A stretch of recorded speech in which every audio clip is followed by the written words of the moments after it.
without explaining what they are exactly and how they are stratified. In the Quran, in the following places, it talks about 7 heavens. In Quran 67:3 and 71:15, it mentions they are in layers.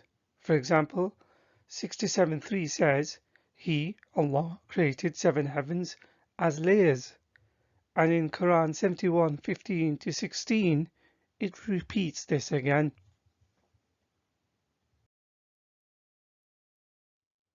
In Quran 41:12, it mentions the stars are placed in the lowest heaven, and He completed them as 7 heavens within 2 days, and inspired in each heaven its command. And we adorned the nearest heaven with lamps, to mean stars, and as a protection, that is the determination of the exalted in might, the knowing. Why stars are described as protectors will be covered in a future video. Nonetheless, Proxima Centauri, found within the Alpha Centauri 3-star system, is the closest star to Earth outside of the solar system other than the Sun. Proxima Centauri is about 4.25 light years away. To give an idea of this distance, even with current technology, the fastest probe will still take over 50,000 years to get there. And with other stars, trillions amongst trillions of them, further away at the outermost reaches of the universe, for the Quran to claim the stars as a collective are in the lowest heaven is incorrect. It is obvious stars are not laid in the universe according to the information contained in the Quranic verse. In addition to 7 heavens, the Quran also confirms the presence of 7 earths in 65:12.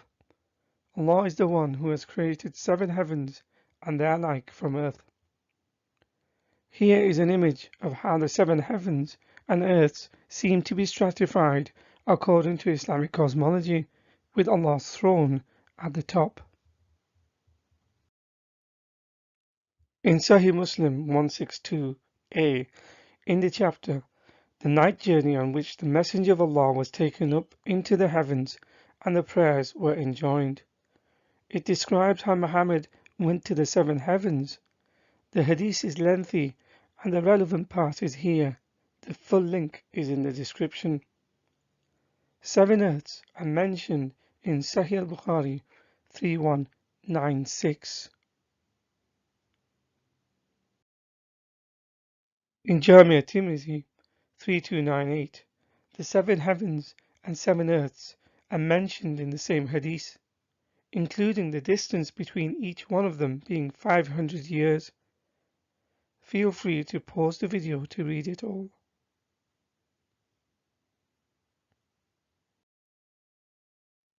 The original concept of 7 heavens predates Islam by many thousands of years, going as far back to 8000 BC and beyond. It was developed within ancient Mesopotamia, who regarded the sky as a series of domes covering the flat earth. In the Sumerian religion, the 7 heavens symbolized both the physical and metaphysical concepts, where the 7 gods resided in the 7 heavens. For further reading on the subject, consider this book, Daily Life in Ancient Mesopotamia. There are many books on the subject that say the same thing. In the book, The Dead Sea Scrolls in Context, it states on page 487 that the 7 heavens concept are of Mesopotamian origin.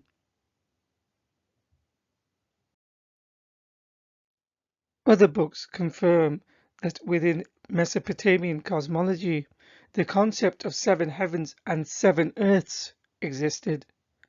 In chapter 9, it mentions this in the book Mesopotamian Cosmic Geography. Within ancient Sumerian and Babylonian mythology, 7 heavens and 7 earths are mentioned as explained in the book Encyclopedia of Cosmology, stating Sumerian incantations made reference to 7 heavens and 7 earths.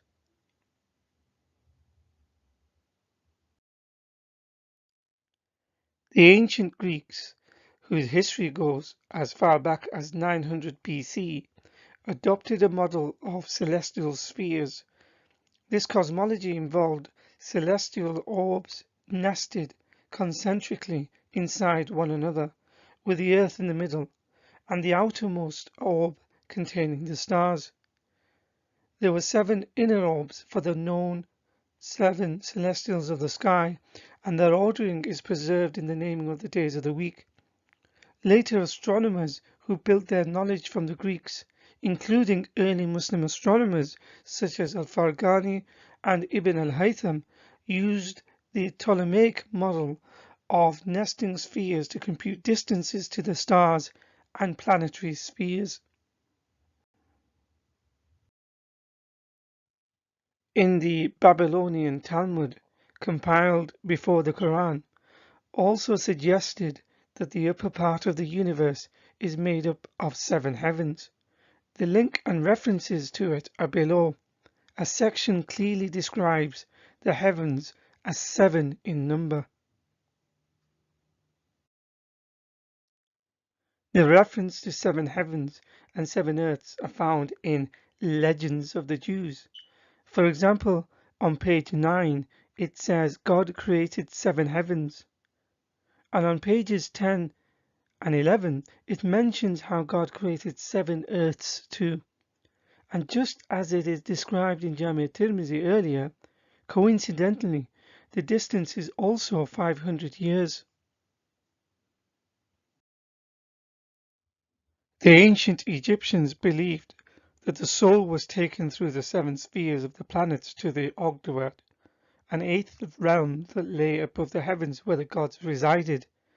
This notion was preserved in later Gnostic cosmological schemes developed by the theologian Valentinus, who reinforced it as a Gnostic theory of 7 heavens, reintroducing the concept of 7 planetary spheres with an 8th above them, the sphere of the fixed stars above which God resided.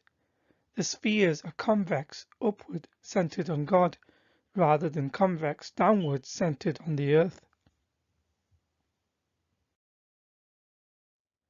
In the Britannica, the full link is below. It mentions the ancient Egyptians believed in 7 paths to heaven and 7 underworlds, and how within Mithraism they believed the soul rose to paradise through 7 spheres. It also mentions the importance of the number 7 within Christianity, but the numbering of 7 of the deadly sins or layers of purgatory are not in the Bible. However, 7 heavens are actually mentioned in the Quran and also in the Hadith, in addition to 7 levels or gates of hell as found in Quran 15 verses 43 to 44. This is confirmed by commentaries such as Jalalain and many others. The idea of 7 heavens and earths as found in the Quran and Hadith are also found in Hinduism. According to Hindu Puranas literature, the universe is divided into 14 worlds, with 7 upper worlds and 7 lower worlds, as explained in Hinduism, an alphabetical guide, page 224. Within Jainism, considered by some early scholars to be a sect of Hinduism, whose origins can be traced to 7 to 5 century BC, also have a concept of 7 heavens and 7 earths or underworlds. In the English language, there is a common idiom or expression, 7th heaven, which refers to extreme happiness or bliss. Here is a short YouTube video explaining it. The link is in the description. The adage 7 heavens was known throughout various societies and cultures. So in conclusion, Scientifically, the term seven heavens is incorrect. The heavens are not stratified in this manner, nor are the stars all found within the lowest heaven, as the Quran states. The Earth is a globe floating in space. It is just one of many planets in the universe, with numerous stars above and below it, and all around it in every direction, extending towards the far reaches of the observable universe. It is obvious that it is not Allah, rather the Quran contains man's understanding of the universe at a time when they did not have access to today's technology. Otherwise, Muslims have to admit Allah's knowledge is comparable to 7th century Arabs, who, when they looked at the night sky, felt stars are layered at some kind of a level within a certain atmospheric stratification. When the Quran mentions that there are 7 heavens and 7 earths, this idea already existed in ancient Mesopotamian cultures for thousands of years, from Sumerian to Babylonian, from the Greeks to Hinduism, from Jainism to Jewish legends. Therefore, the concept of 7 heavens that the Quran talks about is of pre-Islamic origin, and the term seventh heaven is used in common parlance not because of the information from the Quran, nor does it have to do with anything to do with the miracle of Islam. Islam is a religion based upon ideas taken from earlier cultures and their associated legends. There is nothing new that Islam or the Quran has brought that cannot be traced to another culture or religion.